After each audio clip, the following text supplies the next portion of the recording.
Hi, I'm Amanda Jane Woodall and welcome to my fashion school.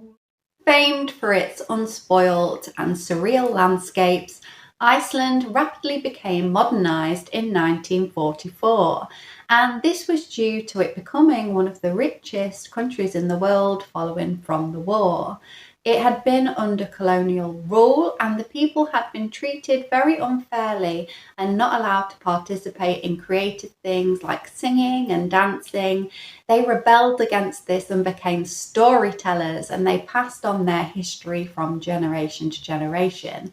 And this cultivated in one of the most eloquent and poetic musicians of a generation.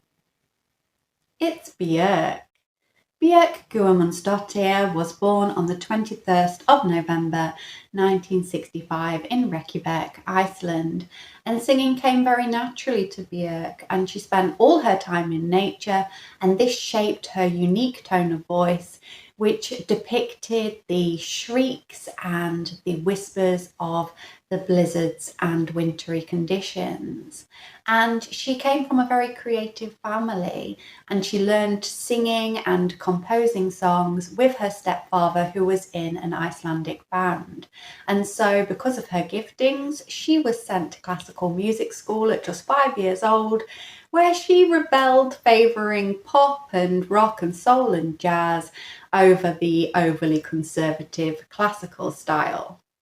A recording from the school was played on RUB radio station To The Nation of Bjork singing, and she was discovered by Falcon Records, who offered her a record contract, and she made her first self-titled album aged just 11 years old.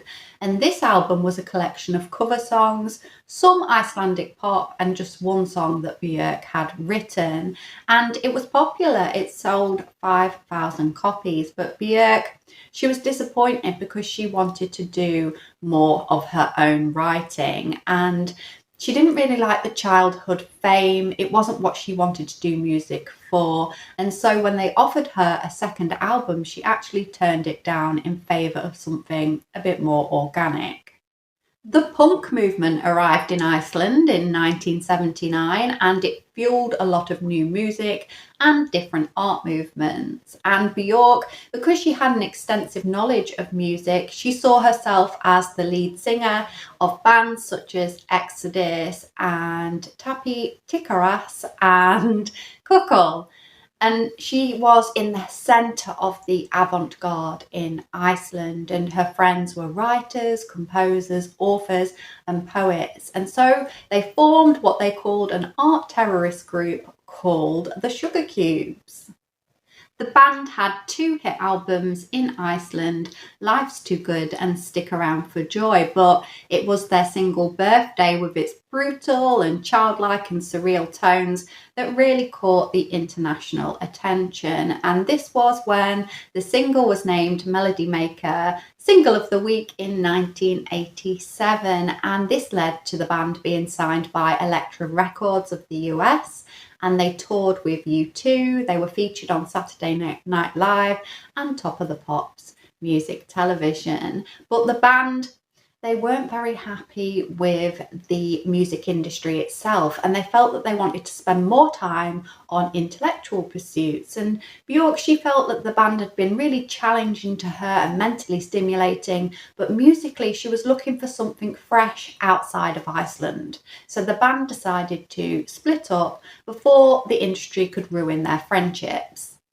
Bjork spent 1990 collaborating with bebop and jazz artists and cycling around the Icelandic landscapes, visiting churches where she would write and compose songs on the church organ, and she would record them on her dictaphone. She had a large back catalogue of songs that she had been collected since childhood.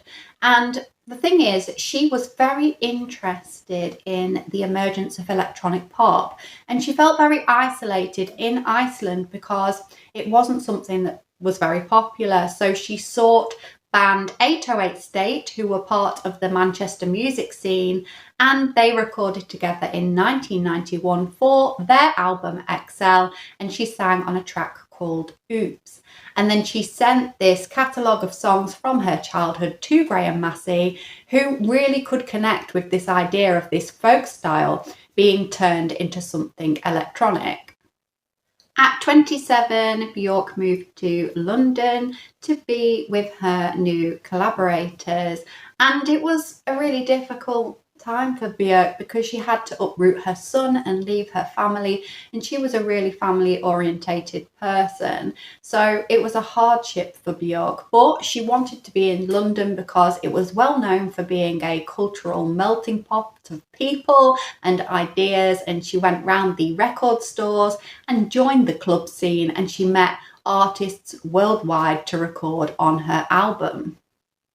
And Graham Massey then helped her to record her album debut alongside Nelly Hooper, who had worked with Soul to Soul. And Nelly Hooper and Bjork, they had a great relationship from the start, and she actually wrote a song about their encounters called Big Time Sensuality.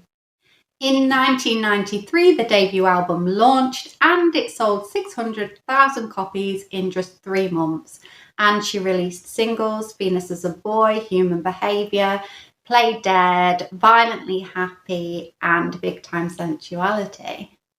The album was a real mix of everything good going on in London at that time, and from the very start, visual style was very important to Bjork's career, and she was recognised by the media instantly for her 90s style videography, which saw her have an alien-like presence, and she captured the media's attention, featuring in many magazines, and she was seen as the face of electronic dance music genres such as techno and acid house.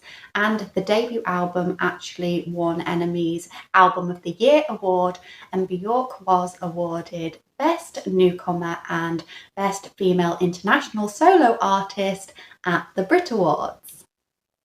But Bjork didn't want to be famous. She actually wanted to just keep pushing those boundaries of pop music and exploring her own emotional journey. So in 1994, after 10 months of touring this album, she moved on to record her second album. The second album, Post, featured a greater amount of collaborations from people who were influential in the London dance scene, such as Howie B, Tricky and Goldie. And Tricky featured on Enjoy and Headphones, singles of the album, and you can really hear his kind of haunting, dark, grimy influence in the sound, although Bjork never compromised her individuality because she knew exactly what she wanted from this album. Bjork felt that debut had been a little bit shy and polite, but Post was an album where she can fully realise her creative potential, and she used synthesizers and computers and unusual sounds to create a new sonic era in her investigation into industrial sound.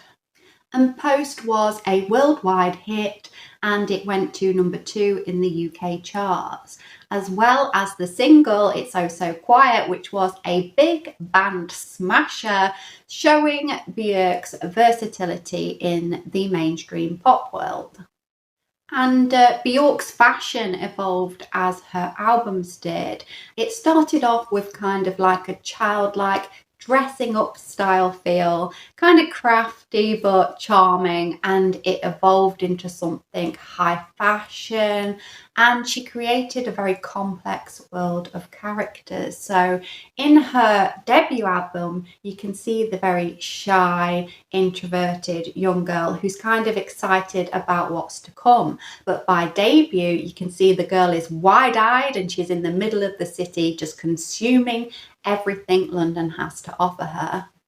Living and working in London, a creative circle emerged featuring designers, artists, musicians, lots of different creatives, and this is when Bjork met Alexander McQueen, who was on those dark fringes of the fashion industry. And together, alongside photographer Nick Knight, they created the artwork for Homogenic, which was the visualization of a multicultural character. So they used influences like Maasai neck rings and Japanese kimonos and Native American tribal hairstyles to create this kind of warrior. And this was because Bjork was going through a very difficult, turbulent, kind of depressed time in her life because she was working 16 hours a day. She never got any rest, but yet she felt that she had to be this warrior because she loved what she was doing. Homogenic was an album that confronted Björk's roots in classical music because she had really rejected this as a teenager, but now was starting to see how influential it was on her music. And this period of reflection may have come from a harrowing incident that saw Björk flee to the Spanish mountains because an obsessed stalker took their own life, as well as threatening Björk's life by sending her a explosive device in the post. Luckily, it was intercepted by Scotland Yard, but Björk was very distressed and traumatized by this, and so she sought sanctuary in Spain. And for Homogenic, she started to look into Icelandic pop music and how she could reinvent the genre. And so she recruited 8 string players who she'd known from her childhood, alongside a sound engineer, and they went and took samples of the Icelandic landscape, such as the kind of bubbly, whirring sounds of the volcanic activity. And then they combined it with the Spanish influence of the bolero to create something completely new. And Björk, she was really interested in investigating the energy behind electricity because it is something that has fascinated her since she was a child. In 1999, Björk started working on a film with Lars von Trier called Dancer in the Dark, and she played the lead role of Selma and wrote and produced the music score. And Selma, the character, was very sad. She had a difficult and challenging life, trying to save her son from a degenerative disorder. And this called on Björk to really go back to those childhood instincts and to be able to act those difficult emotions, because she actually had no acting training. But she was a natural actress, and she won Best Actress at the Cannes Film Festival in the 2000s. And she gave a very coy and cute kind of childlike acceptance speech, which became a bit of a signature for Björk. In 2001, Björk went to the Oscars. She was nominated for Best Original Song for her song I've Seen It All, and she wore a very distinctive gown designed by Majan Pajowski, and it had been debuted at the London Fashion Week previously.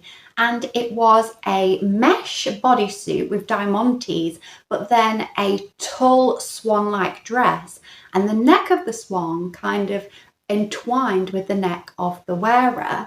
And as she walked the red carpet, she dropped little delicate swan eggs, and the fashion journalists and Hollywood elite were completely outraged, and they called her mental health into question, and they mocked her, scorned her, and parodied this moment. But Bjork didn't care, because she had gone there to be a little bit rebellious and to make a statement about the expectations of women on the red carpet.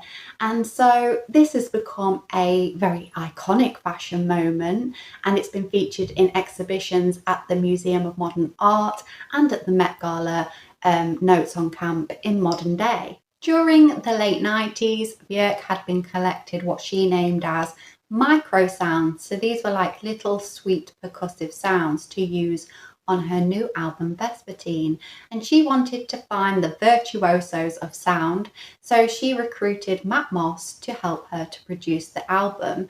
And they were musicians who worked with unusual sounds and made them into music. So they worked with household objects, things like latex, and also things like surgical procedure. Björk describes Homogenic and Vespertine as being like twins, but polar opposites. So Homogenic was the very controversial in-your-face album, whereas Vespertine is an introvert and is more kind of shy and retiring.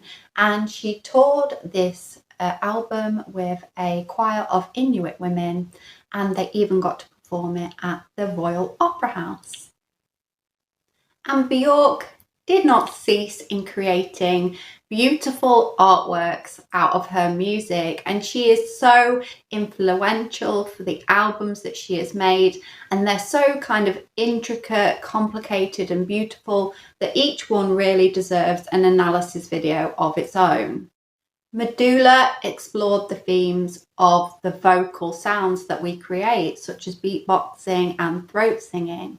And Volta was more of an R&B tape because it was produced by Timbaland and it looked at playful percussion, whereas Biophilia looked at the study of music theory and science and was actually released as a series of apps. Vulcani reimagined the work of Leonardo da Vinci, and Utopia is the celebration of science fiction. And in 2022, she actually released Fossara, which is the Latin word for digging, and this was a reflection on the passing of her mother, and it was a very pure emotional sound of clarinets and flutes and strings and beautiful vocal choruses, and it reached number 11 in the UK music charts. And I think it's safe to say that Bjork is still somewhat of an art terrorist. She's very passionate about ecological and political causes in Iceland, and she's currently fighting against the fishing industries in Iceland, destroying its natural wildlife and habitats. You can really see those roots of storytelling in Bjork's history and how that's influenced her musically, because her catalogue of music is really like a collection of modern fairy tales. And she's had to have a lot of self-sacrifice in her life. She's had to be very determined and very hardworking, which I think is so relatable to all creatives. Bjork has really just bridged that gap between art and fashion and music, and her work is just important in all areas of the creative industries. Hello, hi, it's me, Amanda Jane Woodall, la la la la. Everything that was good going on at London, that very out, I don't know what the word is.